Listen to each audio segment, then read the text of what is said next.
All right, in today's video, we are going to be talking about how to hunt for a black swan.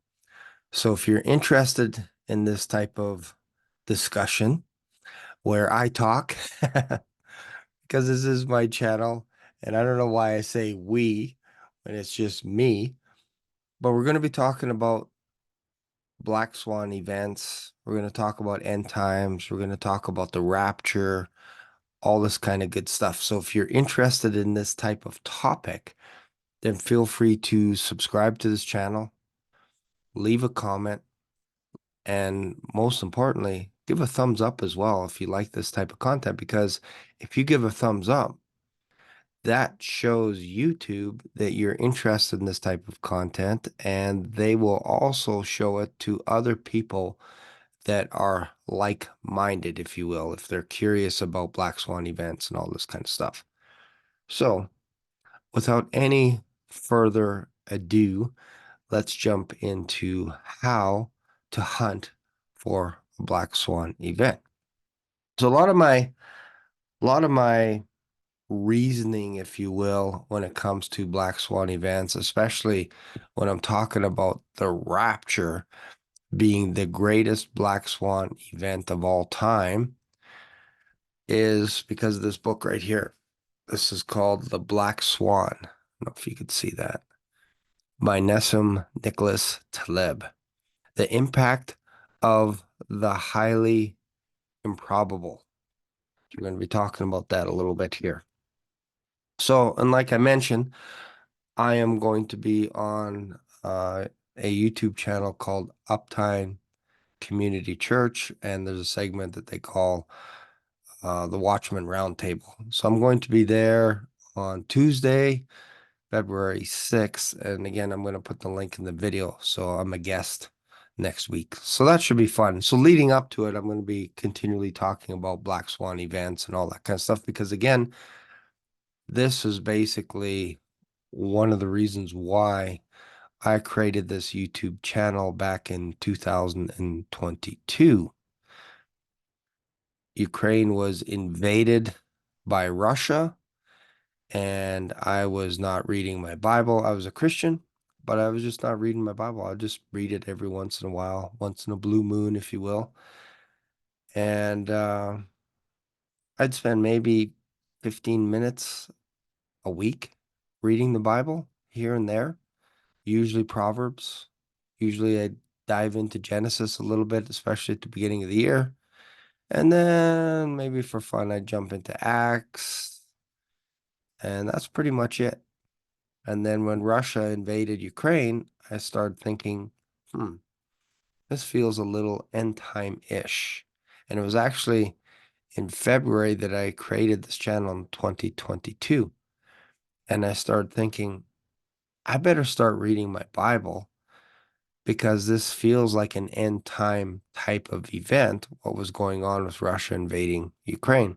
So then I picked up my New Living Translation Bible, and I started reading the book of Revelation. And after I was done reading it, took me a few hours to read it, I was like, I don't know what's going on. All these symbols and all kinds of stuff going on. And this, I don't know why this camera always moves a little bit on its own. There, make this better. So I didn't know what I was reading. So then I thought, well, maybe I better read something else. Like maybe I better start off in the book of Romans, because a lot of our early church fathers really loved the book of Romans. So, and it was a while, it's been a while since I read Romans. So I decided to read it. And just before I started reading it, I looked over on my bookshelf. I have another bookshelf off to the side here. And on this bookshelf was a King James Bible, and it was given to me from my friend back in 1989, one of my best men at the wedding. So he gave me as a gift this Bible, King James Bible. I just never read it. I just put it aside because, again, I would be able to pass a lie detector test with flying colors to say that I would probably never read the King James Bible. I'm not a guy that's into the these and thous and thises and all this kind of stuff. So I don't know, it just jumped out at me that I just felt like reading it. So I pulled it off the shelf, blew the dust off of it. And if you've known a little bit about me in some of my other videos, my kids used to make fun at how little I read the Bible. My son would come up to me and blow the dust off and go, "Here, Dad, why don't you read your Bible?" My son's like 30. So, yeah, I'm that old. So, this was a few years ago when my son would tease me about reading the Bible. He's like, "You should try reading this once in a while." And I'm like, "Yeah, I know I should read it. I know I should read it." But I wouldn't read it. I just, like I said, once in a while I'd read Proverbs here and there, and that's it. But then when I open up the King James Bible, I read the book of Romans in one sitting. It took me about 2 hours to get through it the first time, maybe an hour and a half. And I read it, all 16 chapters. Like, oh, that's kind of interesting. And then the next day I read it again, the whole 16 chapters. And then I read it again on the third day. I did that every day for 1 month. I read the book of Romans only, nothing else. No other book, just the book of Romans every day for 30 days. And then a pilot light turned on in my heart, which gave me a hunger for his word. So all of a sudden that little pilot light flicked on, and I was like, man, I am hungry for his word. I am thirsty, and I didn't realize how thirsty I was. So then I just continued on into Corinthians, and I went all the way to the end of the book of Revelation. Still not fully grasping what's going on in Revelation, to be honest. But then I decided to go into the Gospels, and I read Matthew, Mark, Luke, and John. And all of a sudden, before you know it, I'm done the New Testament. And coincidentally, right now, I'm going through the Bible again for the first time this year. And I have the Gospel of John, and then I'm done the New Testament. And then I'll most likely be spending the next 3 weeks or so, let's just say 3 to 6 weeks in the Old Testament, and I will knock off the entire Bible. It's just a habit now. I could fight it. I could say, I'm going to take my time and I'm not going to rush through the Bible. I'm just going to explore and read Romans, Corinthians a bunch of times, all this kind of stuff. And before you know it, within 3 months, you're done the whole Bible. That's just how it happens to me now, because it's so ingrained into me over the past 2 years with my reading schedule. And I say reading schedule, but my reading schedule now is basically I open the Bible throughout the day. So in the morning I read, because actually in bed this morning with headphones listening to the Gospel of Luke. And because I also read it physically, but if I'm too lazy to get out of bed in the morning, which is rare, this is the first time, and it's 8 o'clock my time, that I actually slept in. So very tired this morning, very tired. Had a busy week. So, but I'll listen to the audiobook of the Bible, and then I physically read through it as well. And I just find you can just cover a lot more material. And I have bookmarks to keep me on track of where I am.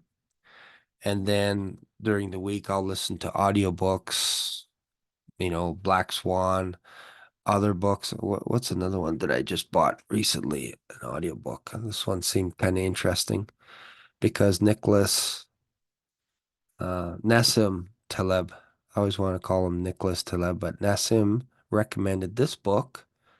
And so I bought it on Amazon, and it's called What I Learned Losing $1 Million. So by Jim Paul, it's about his life, I guess, how he lost $1 million, what he learned from it.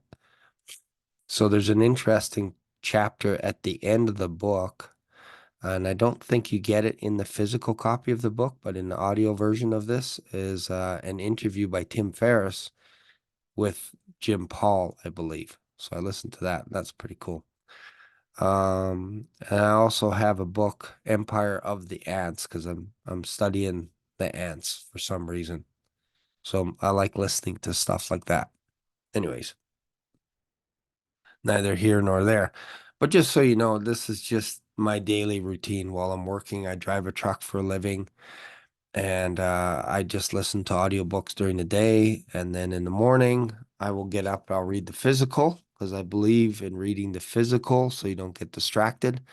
And then when I come home from work, I'll continue reading the physical into the evening.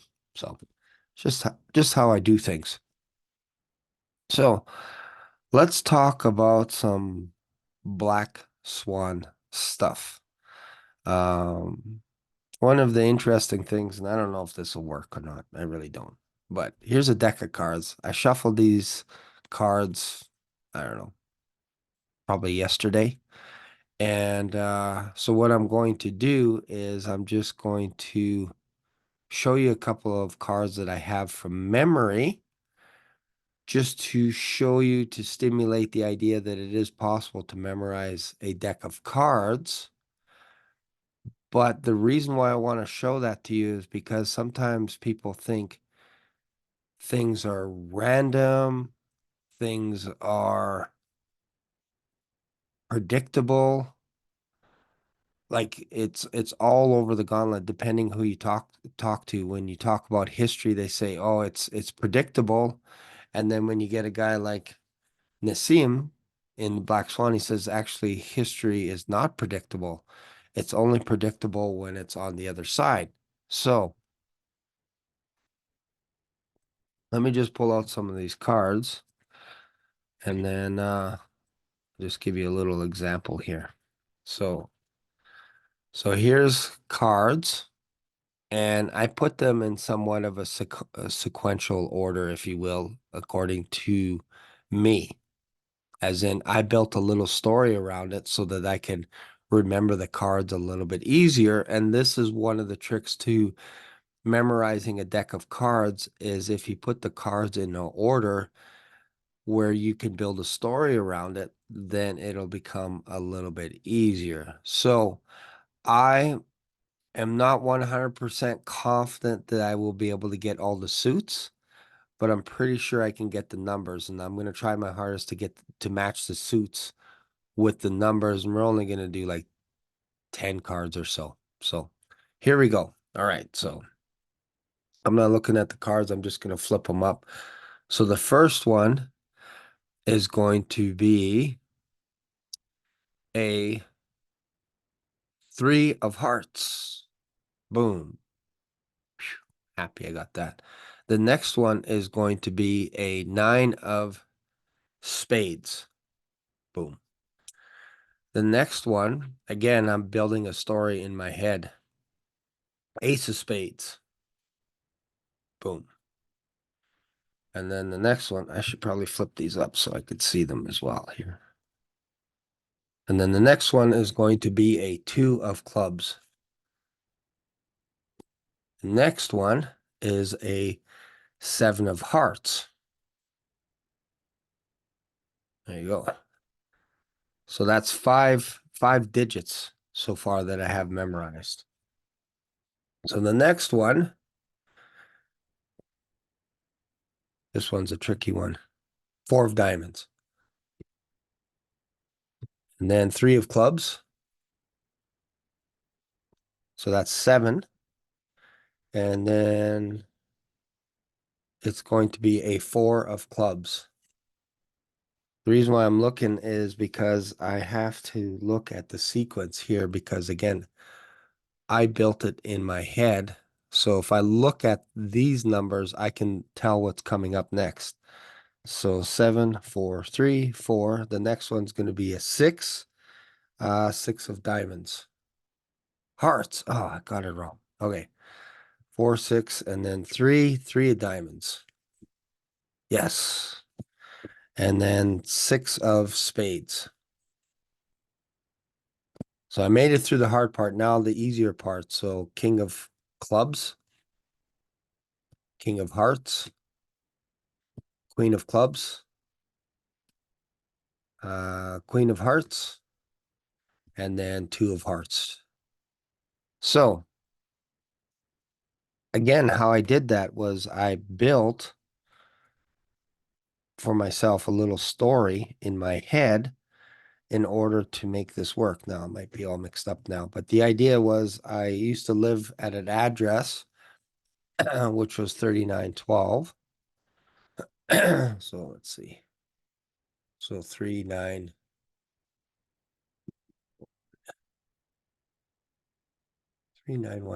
There we go. This is backwards. 39112. Why? I'm dyslexic as well. 3912. So basically, that's the house that I used to live in a long time ago. It's 3912. So I just had to remember the suit for each of the cards. So then the next one is my dad's old work phone number. So then it was 743. That was the first three digits in Fort McMurray. So again, all I had to do is remember the suits. So 743 and then 4636. So 4636. And then I just threw in a couple of kings. I just wanted to make it easy to remember. So King of Clubs. Whoa, what's happening? King of Clubs, King of Hearts, and then Queen of Clubs, Queen of Hearts, and then I wrapped it up with a two of Hearts, just for fun. So that's how many cards is that? How many cards is that? So if you were to do that to someone and right out of the gate, they'd be pretty impressed. So 1, 2, 3, 4, 6, 7, 8, 9, 10, 11, 12, 13, 14, 15, 16. So if I told you, could you remember 16 digits in a row or 16 cards in a row? You'd be like, nah, I don't think so. But you can if you build a story around it. Then it's easy to actually memorize a whole deck of cards because this only took me maybe 10 minutes, not even that, for 16 cards. And I'll have that locked in. Even if it's out of order, I have the order in my head. So this is one of the ways I use to memorize a whole deck of cards is I just plan out a story for all 52 cards. And within a couple of hours, you now have a card trick that you could do with someone. You can tell them, you can say, look, I put these cards in order that I wanted. There's 52 of them, but I'm going to tell you the exact order. And they'll still be impressed because think about it. You're putting 52 things in order and you're reciting them out loud to them. It's a good party trick, I guess.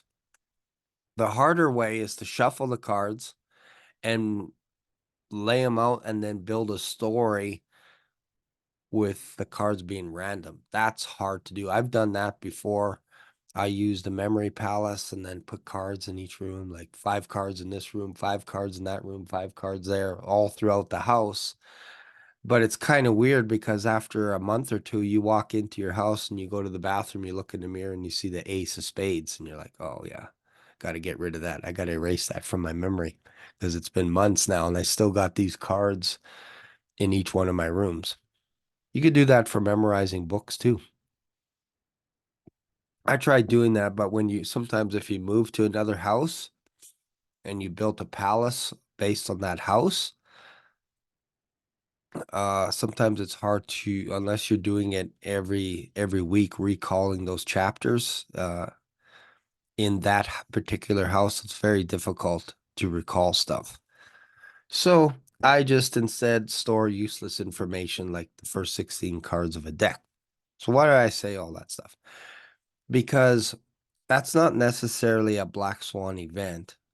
To you, you might go, oh, that's impressive, or that's kind of a weird parlor trick or something like that. But it's not a black swan event. What would pretty much be like a black swan event when it comes to cards is if I shuffle the cards a bunch of times and then I lay them all out and they're in perfect order. Ace, deuce, 3, 4, 5, 6, 7, all the way up to the king, and each suit is laid out. That would almost be like a black swan event, because it's probable that you can do it, but it's highly improbable. Like the math that goes behind that would be astronomical for you to be able to shuffle the cards enough that you would be able to get a full sequence.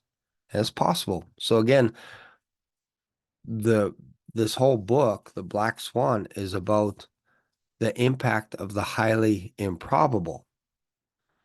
So when you start reading it, and like I said, I finished the book.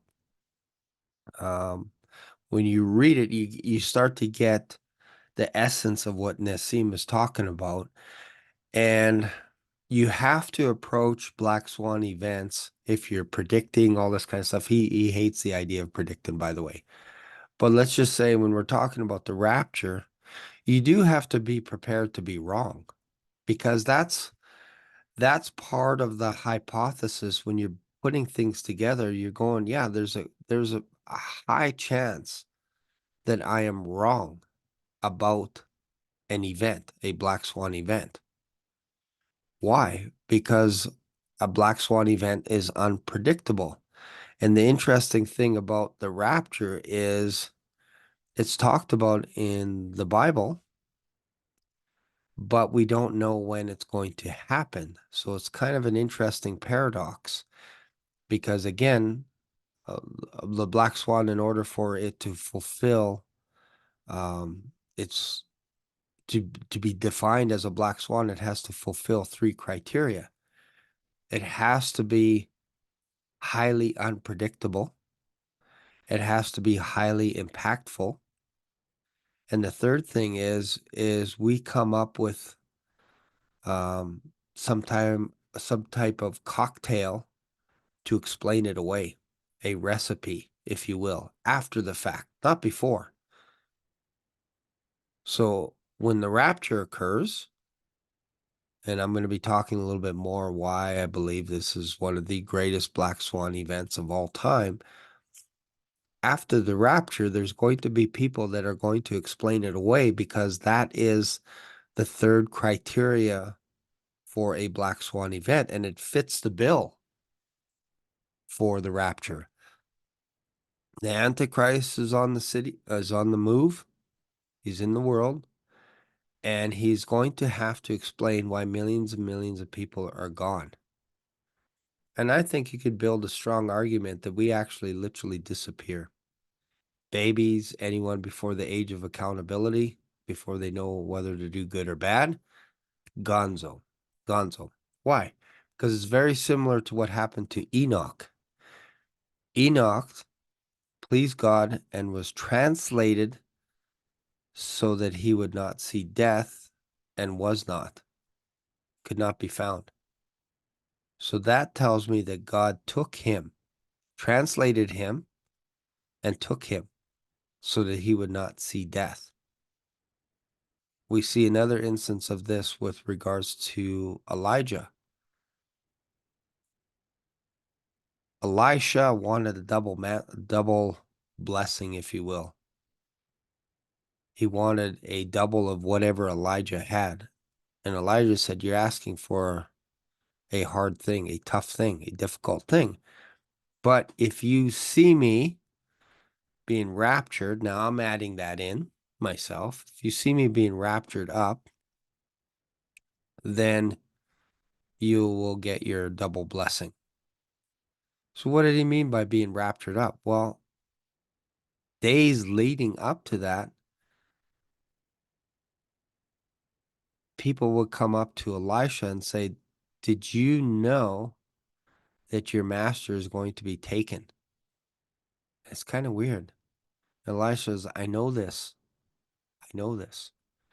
And then they come up to him the next day. Did you know that your master is going to be taken away? It's like, I know this. Stop bugging me about it. So Elisha knew, and others knew, that one day Elijah was going to be taken. So when it happened, this huge chariot of fire came down on earth, led by horses that I believe were also on fire, which is kind of interesting. And it separated them, almost like rapture-esque in nature. When I say rapture-esque, I'm talking about if you study eagles at all, there's a type of eagle that actually can snatch a prey so fast. I forget how fast it flies. It's like 160 kilometers an hour or something when it's diving. I could be off with the numbers. But when it dives, it snatches the animal so fast. It could be a gopher, a fox, a small sheep, a lamb, whatever it is, depending on the size of the eagle, so fast that that creature has no idea what happened to it until it's hundreds of feet in the air. Has no idea. That's rapture-esque in nature. It happens so fast. It's almost like the eagle grabs the creature so fast that it has no idea. It's like in the blink of an eye. So fast. That's what a rapture is. Animals are being taken where? To their nest by eagles. They take them away, or they'll take them up to a tree and they'll feed them to their young, or they'll start eating them. But rarely, and it does happen, will they eat right where they caught the prey. Usually they take them away somewhere. Especially some of these bald eagles or whatever that fish, they will actually come down and grab a fish right out of the water with their talons and take them into the air. They don't eat the fish right there in the water. They go somewhere else, and usually a high place where it could protect itself. So that is rapture-esque in nature. So whenever we're talking about the rapture, that's what we're talking about, something that happens fast. And you don't know when it's going to happen. That's what a rapture is. Now, you're not going to see the word rapture in the Bible, but you're not going to see the Bible in the Bible as well. So that's important to note. But the idea behind it is a snatching away unbeknownst to the person that's being taken. They don't exactly know when. They just know that it's going to happen. Again, back to Elisha knew that his master is going to be taken away. And when the chariot came, it split them so that Elisha was on one side and Elijah was on the other side, went into the chariot, and it carried him away to heaven. And his mantle fell. So Elisha put the mantle on him, and away he went. So it's kind of interesting. You get people that argue and say nobody's ever been to heaven. Nobody's there. You know, you get people say that we're actually people that die in Christ are sleeping in the ground and all this kind of crazy stuff. But if you just use logic, it makes sense that Elijah was taken to heaven because that's where the chariot came from. It came from heaven. And God was pleased with Enoch. And where's God? God's in heaven. He's not in the ground somewhere. He's in heaven. So it makes sense when you use logic that if God was pleased with Enoch and he took him, that it would be that he took him to where he is. I think that just makes sense logically, because even there was like 50 strong men that was hanging around Elisha and said, let's go and find Elijah in case he gets dropped off in a mountain or somewhere. So Elijah said, don't. That's stupid. Don't do it. So then they would keep bugging him till he got embarrassed. He's like, go, get out of here. Go look for him then.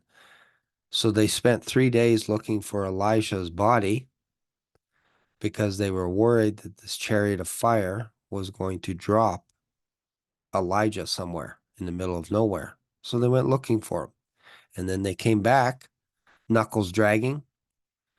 And Elijah said, didn't I tell you not to go? But you guys didn't listen. So it's just kind of an interesting story. So why do I think the rapture fits the criteria for one of the greatest black swan events of all time? And why is it a paradox? Well, it's a paradox because it's been talked about in the Bible. I was going to say prophesies, but basically Paul talks about it in 1 Thessalonians 4. It's pretty clear. We're being caught up into the air. That's pretty clear that an event is going to happen. So whether you're pre, mid, post, everybody agrees that there is a rapture. Now, people will look at the definition a little bit different. Post-tribbers call it a rapture, but it's not a rapture if you go up and down. That's a procession, and that's what they believe. It's fine. If you want to believe that, fine. Mid-tribbers believe that after the abomination of desolation, that's when we get raptured. As soon as that happens, we're out of here. So it's like the halfway point. But most believe it's before the wrath of God. And that's the difference. I look at Jacob's trouble, the days of vengeance, Daniel's 70th week is the final chapter for the history of Israel to be finished, to be fulfilled. The 69 weeks have been fulfilled. There's 1 week left for Israel. It has nothing to do with the church. It has everything to do with what Israel did when they got carried away to Babylon. If you just read the book of Jeremiah, God was saying to Jeremiah, can man give birth to babies? And I'm sure Jeremiah was wondering, is this a trick question? Because this isn't 2024. So I'm going to go with no. No, men cannot have babies. And God's like, well, why do I see all these men holding their stomach as though they're going to have children? Why are they holding their guts bent over? Why? Their faces are all pale white. It looks like, if you believe that men can have babies, it looks like the whole nation of Israel is going to have babies. Why? Because they're so stressed out at what is going to happen to them. That's called Jacob's trouble. And to take it lightly and to say that this event is something that the church has to get drugged through and beaten to a bloody pulp as a wife, as a bride, is craziness. You're jumping on a cray-cray train and you're going off of a cliff with that idea, because that goes against God's character. And the easiest way to read the Bible is from the perspective of God's character. And I understand who God is because I read the book of Romans over and over and over and over and over again, that I now understand the character of God. And the character of God is he sent his only begotten Son to earth to die for us. We didn't deserve it. He died for us 2,000 years ago. We didn't deserve it. We are in the same class as the Jews and the Gentiles. We're in the same boat, same boat. This boat is going off of a cliff, headed to the wrath of God. So there's no difference. And if you read Romans, you see that Paul is talking about, he's like, look, I just proved to you that we're all in the same camp.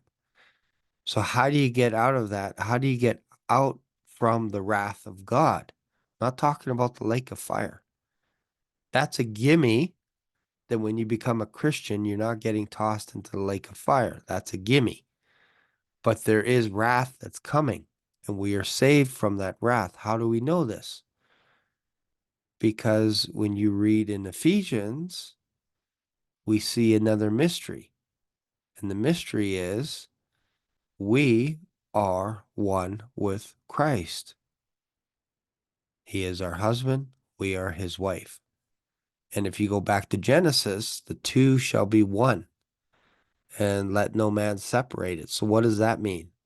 That means we are his flesh. That means we are his bones. And if you think that you need to suffer and get punished by God himself in order to earn something, you're misunderstanding what Jesus Christ did on the cross. I'm not talking about persecution. I'm not talking about tribulations. Paul was constantly telling his followers, his church, if you will, the church. I don't want people to think that he created his own thing, but Paul was constantly telling people that, look, don't be upset at my tribulations because they're for you. Don't be upset at that. What was he talking about? Well, he's being beaten like a rented mule by Jews that didn't want him to talk to Gentiles. It was illegal. He's from the tribe of Benjamin. They were not to share to the Gentiles. They were not to talk to them, especially the Samaritans and all this. That was just forbidden. You don't do that stuff. And you don't talk about Jesus Christ as being the Son of God because that's blasphemy to the Jews back then. So Paul's like, don't get disheartened for the tribulations that you see me go through because I told you this was going to happen. I told you we're going to experience tribulations and persecutions. Jesus also said, if they hated me, they will hate you. Who's he talking about? He's talking about the Jews hating people that love Jesus Christ because they think, out of ignorance, that they're blaspheming the name of God. And they will do whatever it takes to get rid of you, excommunicate you, whatever it is. This is what Paul was talking about. It's like you're going to experience all this stuff. And then you get people today that are saying, are you saying that we're not supposed to face persecution?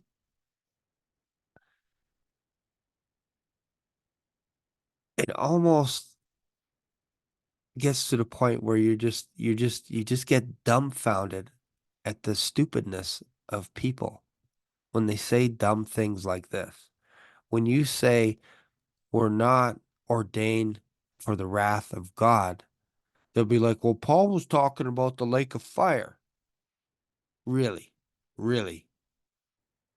So you get saved and you have eternity. You're a joint heir in Christ. You are seated in heavenly places, and you think that's what Paul's talking about, that we're not ordained to the lake of fire? You think that's what he's talking about? Or do you think perhaps he's moved so many levels past that, past the milk and cookies stage, that he's saying, look, guys, as the body of Christ, as the church, because we are one in Christ, and this is a mystery, we are not ordained unto wrath. Who is ordained to wrath? The rest of the world, anyone that does not believe in Jesus Christ. In fact, in the book of Revelation, there are 144,000 from each one of the tribes of Israel, 12,000 from each tribe, that is sealed and protected. Coincidentally, it's the same timing where we see multitudes, nations in heaven worshiping God 24 hours a day, 7 days a week. That's us. That's the church. And this happens before the trumpets and before the bowls. And the easiest way to look at the pre-tribulation rapture is before the commencement of Daniel's 70th week. So why do you think Jesus was always saying, pray that you're counted worthy to escape before all these things come to pass, not after? It's weird to say, here's a flood, it's coming, and you should escape after the flood. It's weird. And people will use this stuff when they're talking about the days of Noah. They'll go, God didn't rapture Noah.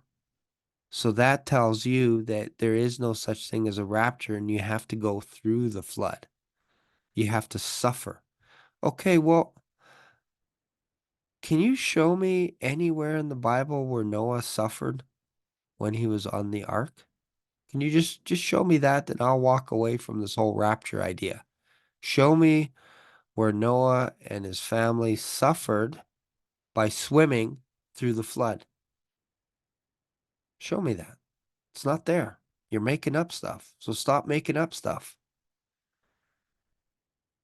God told Noah before it happened that I am not too happy with the planet and I'm going to destroy it. And he's letting Noah know so that he can prep and build an ark. Some of the parameters, gives him the blueprint to build the ark. And then he says in 7 days, it, it's going to begin raining. So Noah gets all the animals onto the ark. And the Lord closes the door. God closes the door. Noah didn't close it. God closed it, sealing the fate of the world. That is the beginning of the birth pains for that generation, if you will. As in, it's coming about. That's whenever you see the illustration or the example of a woman travailing, that means the baby's coming. The beginnings of birth pains are, it's almost like false labor pains. You get a little earthquake here and you're like, ooh, I felt something. That was kind of weird. Huh. That's a false labor pain. Okay. And then you see pestilence somewhere, or you see a flood somewhere. You're like, ooh, oh, is the baby coming? No, not yet. Not yet. It's just a false labor pain. Once that, the water breaks, there's no going back. The baby's coming. This is why you need to get to hospital. It's imminent, imminent, imminent, imminent that baby's coming. And that's the same thing for Jacob's trouble. Once the water breaks, which to me makes sense that that would be the rapture where we get removed, water breaks, you got 7 years now. Here's that baby's coming, which is the finishing of Daniel's 70th week. There's no stopping it. It doesn't matter if you do good things on earth or bad things. Everyone is in the same boat then. But the church won't be there. Won't be there. So whenever you see those type of things mentioned in the Bible, a woman travailing, that's the beginning of the labor, as in the baby is about to come. And you know that if you talk to any woman that has had a baby, including my wife, my daughter, that there gets to a point where this baby's coming no matter what. And it's actually quite surprising to some people, to some women.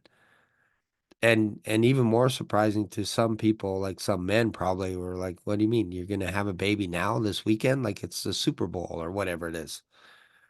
It's like, how could that be? Well, this started 9 months ago. So what did you think was going to happen? So men are kind of silly sometimes. So here's a little thing. I hope you get something out of this. I hope you understand a little bit of how I think. And again, when I say, I could be wrong about this, it's actually a healthy way of approaching stuff. Now, people will say, well, because you could be wrong, that's going to cause single-handedly, Shane, because you could be wrong about the rapture, that will cause the great falling away. Cause many people to fall away because they're waiting for Jesus Christ to show up and they're going through it. Well, it's kind of an interesting thing that you mentioned that. You're asking me, and I've had people say this, Will you stand up on a podium and say that you're wrong when Jesus Christ comes later? Something like that. Like they'll say, "Will you admit you're wrong?" It's the same thing where I can say, "Will you admit you're wrong when we're being raptured up to heaven? Are you going to look at me and go, 'I'm sorry, I was wrong'?" It becomes a mute point when you think about it. But for now, yeah, 99% of the time, I'm going to be wrong about this because it hasn't happened yet. The rapture hasn't happened yet. But you only need one time to be wrong when you're thinking there is no rapture. It's not going to happen. You only need to be proven wrong once. And then what? Then what do you do? So I approach this event, the Black Swan event, the rapture, if you will, every day going, yeah, I could be wrong about it, but I prepare my heart as though Jesus Christ could come back today. I'm prepared. I'm prepared to go. I'm prepared to be persecuted, whatever it is that comes up, because I'm looking forward to meeting him, whether I die or whether I meet him in the air. Either one. I'm ready. I'm good to go because I understand what the resurrection is. And when you understand the resurrection, I'm not going to go into that in this video, but once you understand that you are with the Lord when you're absent from this body and you're with him with a new heavenly body, fear goes out the window. Fear goes out the window. So we're just preparing ourselves every single day as though the Lord could come. So back to the analogy of the turkey, which I made a video about a couple days ago. To the turkey, everything is good. This family's taking care of him. He's feeding him 3 squares a day. This is amazing. But if you were to go to a little tiny chart, I'll just draw this real quick here. I don't know. I don't know how long it takes for a turkey to mature. Let's just say it's 1,000 days, because I'm just using the illustration from the book, from the Black Swan. This is day 1 here. This is day 1,000.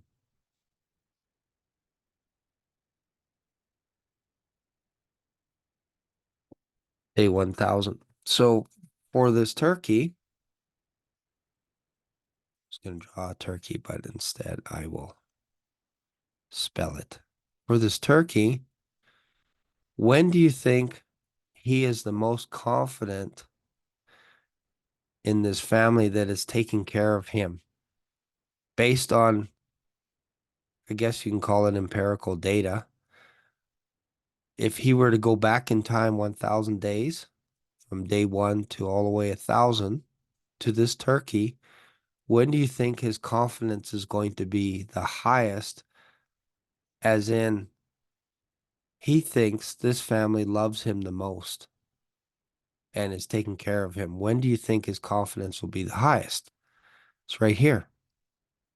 His confidence is going to be the highest at day 1,000. Why? Because he has 1,000 days of data points that he could track, and he can go back and he can show people a spreadsheet, and he could say something like, look, here's the spreadsheet over 1,000 days. This family is taking care of me. And I expect that on day 1,001, then nothing's going to change until it does. So when you get to day 1,001, the turkey's paradigm shifts. Why? Because now he's on, just drawing a little axe here. This family is having him for Thanksgiving dinner, not as a guest either. So he's now on the chopping block on day 1001. So now that turkey, that 1000 days of data is useless. It's useless. Why? Because on day 1001, he has now become a meal. He's dead. He's sacrificed to the family to eat him for dinner.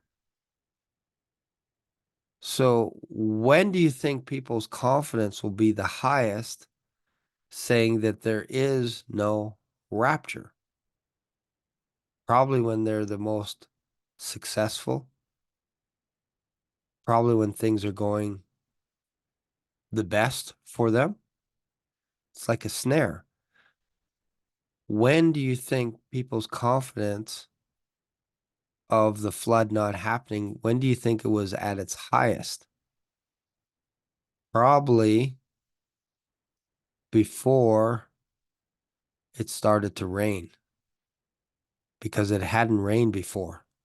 So the correlation between a catastrophic event is you're going to be at the highest state or the highest point of confidence that nothing will change your world until your world changes. And then all of a sudden you're like, oh, I didn't have all the information. I didn't have the full data. Why? Because while you formulated a rule in your head, just like the turkey, you said, well, because of 1000 days of data, that tells me that there's no way that I'm going to die tomorrow. And there's no way I'm going to be part of the family dinner. So you can't use historical evidence to say, well, there was never a rapture on a mass scale for the church, for the body of Christ. Therefore, ergo, there is no rapture. You can't look at it that way. Instead, you have to read the Bible, and Paul is saying there is a day coming.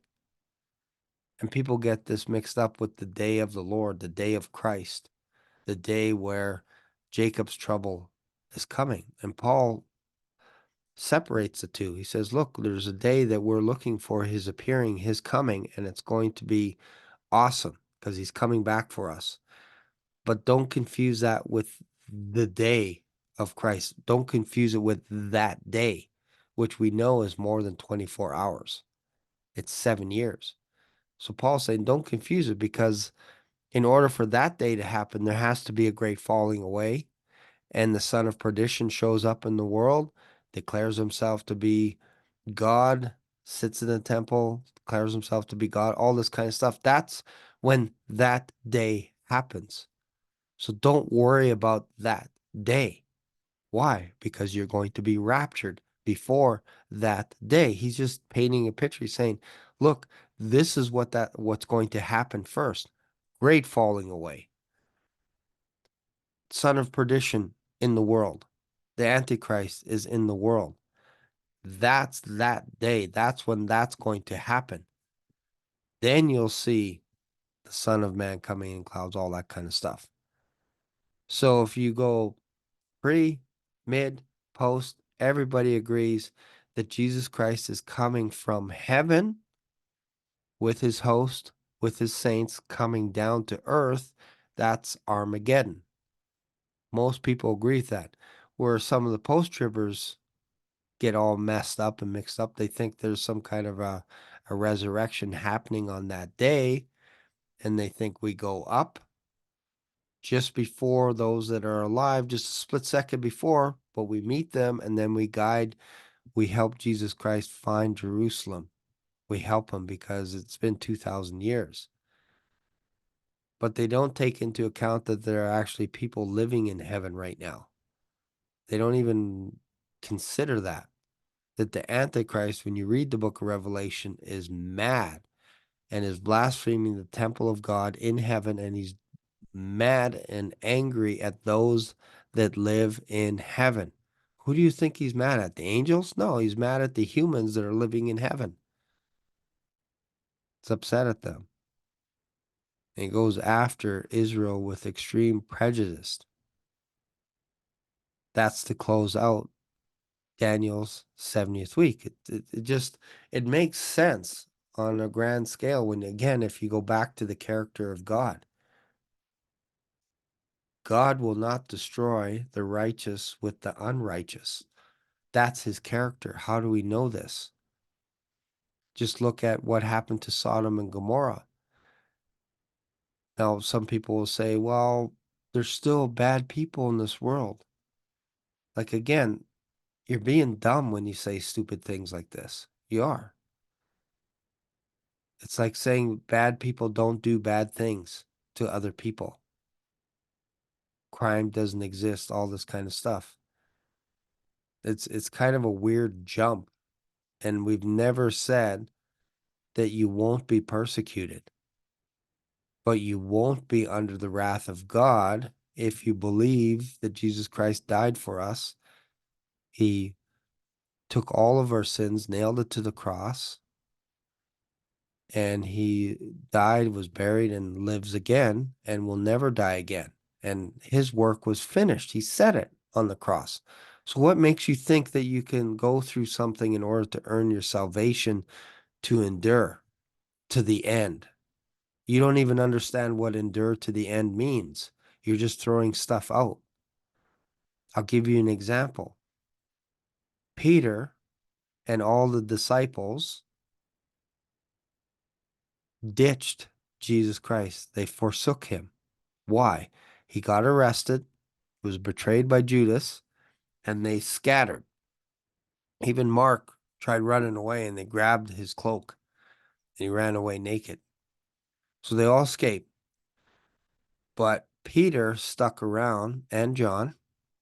John had some kind of connections where he was actually allowed to go inside and watch the trial, if you will, of Jesus Christ. And Peter was allowed to watch as well, and John was able to get him in to have a look. And there's a verse where Peter wanted to see the end. So do you think Peter was saying he wanted to see the end of time?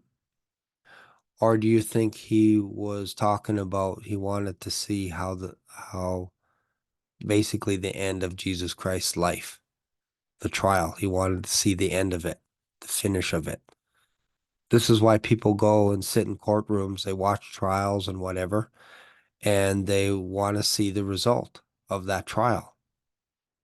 So Peter wanted to see the end of that event, which was Jesus Christ being crucified. And he ended up rejecting Jesus 3 times and basically fled away. So it's kind of interesting when we say endure to the end, we're not realizing or understanding that perhaps Paul was talking about our lives, like enduring to the end of your life, being faithful to the end of your life. Because again, if I die tomorrow, I would be able to say I was faithful to the end. But the end of time? No, the end of our life, because that's all we have. Because when you think about it, if you're saying endure to the end of Jacob's trouble, half the population of the earth is going to be decimated. 2/3 of Israel is going to be destroyed. Just look up Zechariah 14. 2/3 decimated. So what are you talking about when you say endure to the end? It means persevere in your faith to the end of your life. And again, we're not promised tomorrow. So the idea that you're promised another 7 years is kind of a weird way to live your life. We're not promised tomorrow. So we live our life like this is our last day here on earth. Why? Because we know when we die, we go to heaven and we are with Christ. We're not sleeping in the ground like the dead. The dead don't come back to life. The ones that don't know Jesus Christ, the ones that don't have their name written in the Lamb's Book of Life, they don't get raised until after the Millennium Kingdom. They get raised for the great white throne judgment. that's when the earth casts out its dead. The sea casts out its dead. The dead. Those that don't know Christ. So hopefully that makes sense. So one other thing, let's go back to the screen here and then I'll wrap this up. So I like talking about Black Swan stuff, as you can tell. All right, so originally my channel was going to be called Black Swan Diary because I just wanted to document everything that was going on around me. But because I don't like watching news, I don't pay attention to the news. I pay attention to the Bible and I just read the Bible. I'll read I'll read books like this as well. I really couldn't care less about what's going on in the news. And I know that sounds weird, right? From a people accuse me of not accused, but they say, "Oh yeah, you're a watchman, but you don't watch the news." Yeah, well, I don't need to watch the news to know what's going on in the spiritual realm. I just listen to what the Holy Spirit is teaching me through His Word, and I listen to that. I listen to His voice, and I walk every single day listening to Him. And I always step forward by trying to do the right thing every single day and really trying to hone in my skills to discipline my body and get it down to where I buffet my body, I control my body, I control my thoughts. Somebody wanted me to make a video about that. But basically, I lost 34 pounds in the last 2 weeks. Some of it was because I wasn't feeling very good. Others is because other things is because I just got tired of eating junk food. I'm just like, yeah, I'm done. So I haven't had pop in 2 weeks. And my wife also has me on a little bit of a strict diet as well because I want to go back to jujitsu and who knows, maybe go into a tournament, go into the old men's club, beating each other up in tournaments. Who knows? I think that would be fun. I used to love tournaments. But I'm always trying to master my body. I don't want people to look at me and go, wow, you know a lot about the word, but you sure look lethargic. You sure look obese. My doctor called me a fat pig once. Couldn't believe it. I was shocked. She's like, you're a fat pig. Now, she didn't say that, but in my head, I thought that's what she said because I almost broke her scale. When I got on it, the scale yelled out, one at a time only. She said, you're obese, my friend.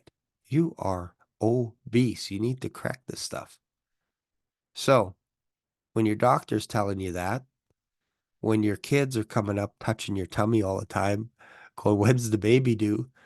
That's kind of a bit of a wake-up call for you to go, hey, maybe I should start cleaning up some stuff. Now, I don't have any health issues or anything like that other than I get a cold once in a while, but I don't want to wait till I have something happen to me where I have to change everything. So this is why I say I buffeted my body right now. And I'm like, I just go, I do like Oreo cookies. I do like that. That is a bit of a crutch, a little bit of a crutch. But I had two, 2 or 3 last night. That's it. Normally I'd eat the whole bag. No problem. Just destroy the whole bag of Oreo cookies. Not a problem. So the idea that I ate 2 or 3, dipped it in a little bit of orange juice, perfect. So I wanted to just go to the screen here real quick and just show you something. This is a little Black Swanish, if you will. Okay, so I'm going to write a series of numbers. This is just for fun. 3, 4, this is your homework. Oh, I didn't even do it right. Hang on here. Let me back up here.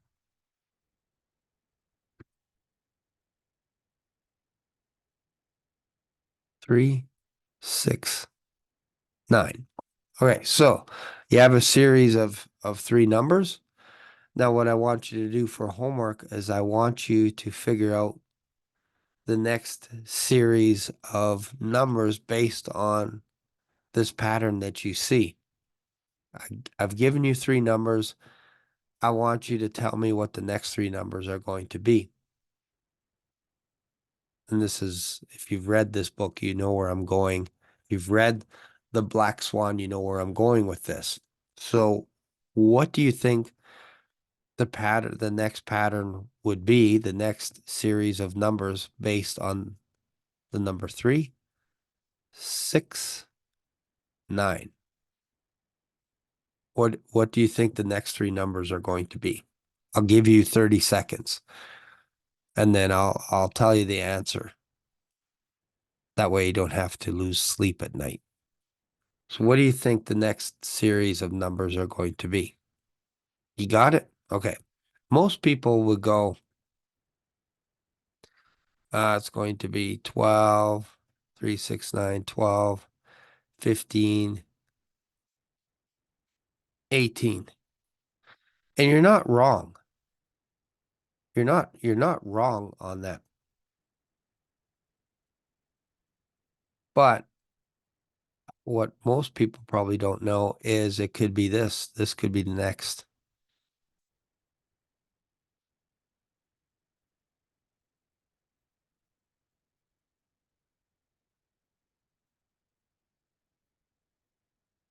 I'm also right about this. If a person said 10, 11, and 154, they also would be right. Here's another set of three numbers.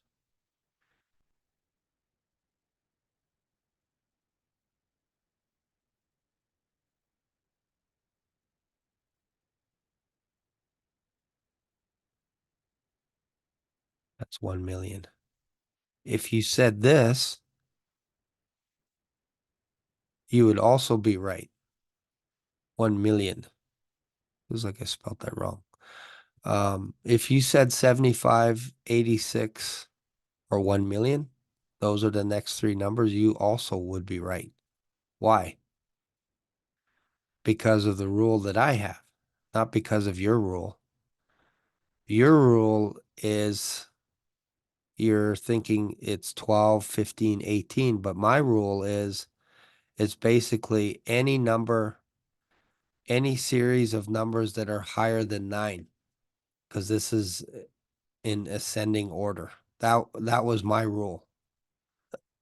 You just had to have three numbers that were bigger than 9. That's it. So anywhere from 10, if you listed three numbers, any three that were in ascending order, you would be right. So the reason why I bring this up, and again, this is in Taleb's book, The Black Swan, is you had a rule based on the three numbers that I gave you. You formulated your own rule in your head that this is what the pattern should be next. This is what the next three numbers should be. But you didn't ask me what my rule was. So what you could have done is you could have went 1, 2, 3, and I would have said you're wrong. And then you're like, okay, 1, 2, 3 doesn't work. How about 4, 5, 6? No, wrong. Okay. So then you go, okay, 10, 11, 12. Yes. Oh, that's interesting. And then you go, how about 20, 40, 60? Yes. And eventually, because you don't know the rules, you got to find out what's wrong first in order to figure out what the rules are. So this is how I approach things in life. As I look at the possibility, yeah, that I could be wrong with the rapture happening before Jacob's trouble, but that is a good place to be in where you could be wrong about it versus being right all the time and then you're wrong, because then that has devastating consequences as well. So it's better to approach things where, hey, I could be wrong, but here's why, and here's why I think this could happen. Again, you get ostracized because of empirical data, because of the track record for past history. So for example, before 9/11, people could say in the history of the United States, there's no such thing as somebody taking a plane and crashing it with an airliner into these two particular buildings. And you'd say, yeah, you're right. Absolutely. But has it happened once before? Yeah, the Empire State Building actually got hit with a plane. I think it was a single engine plane. Got hit. Nothing happened to the building, but the point is it has happened. But people didn't look at it that could be a possibility that somebody could hijack a plane and crash it into a building and orchestrate the whole thing. For some reason, it wasn't feasibly acceptable, if that makes sense, to approach it from that perspective. That, hey, this could happen because it would cost too much money to build bulletproof doors, to protect the pilots, to have fighter jets once a day circling around New York and that kind of stuff, with the idea that they would shoot down a plane if they would come into the city, all this kind of stuff. Like, it's too expensive. So instead, what you do is you go until that event happens, everything just moves along on a linear fashion, if you will. And that's not how history is.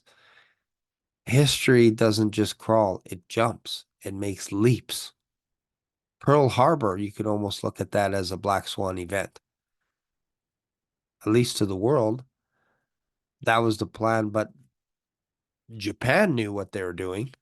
The United States didn't. They might have had hints that, hey, something is coming, but they were all chilling and relaxing. Had they removed all their ships and just done a little test run, removed all their carriers, all their battleships on Battleship Row, had they not kept all their planes close together on airports and separated them all out, that may not have happened. They almost approach it from the perspective of, we're too powerful, so nobody will attack us here. And this is how you have to approach things that are happening in the world. You can't say, well, this will never happen, therefore it won't. Just because it hasn't happened, you have to explore the possibility that it could happen. And yeah, you're going to get ostracized for saying things like this, for looking outside of the box. But I guess that's the role of the watchman, if you will, is to say, hey, look, the Lord's coming anytime. He could come. Make sure you're ready. Make sure and keep watch. Why do you think Jesus mentions it over and over again? Luke 21, pray that you're counted worthy before all these things come to pass. There's a reason where he's saying watch. You're not going to be watching when you're being pancaked by 75-pound hailstones. You're going to be running for cover. That's the wrath of God coming upon the earth. You're not going to be planning your next cruise or your wedding when all hell is breaking loose on earth. It's only before that you make those type of plans. Before the flood, people were eating and drinking and marrying, giving in marriage. After the flood, they weren't doing that. They were running for their lives, probably climbing up mountains to try and save themselves from drowning. Same thing with Lot. They were all doing normal activities, so much that when Lot approached his sons-in-law, they thought he was kidding because everything looked normal. And that's what Jesus is trying to say, is when you think it's normal, at the peak of normality, the highest point, that's when you should keep watch. That's when the rapture will happen, is when everything is going smooth. Because then after that will be sudden destruction. Anyways, there's my thoughts. Hopefully you got something out of this. If you have, I know it's a long video. Let me know again in the comments. Feel free to give me a thumbs up. Again, that notifies YouTube that you like this type of content. Subscribe to this channel, leave a comment, share the video. all this kind of good stuff. And I will see you in another video. Bye for now.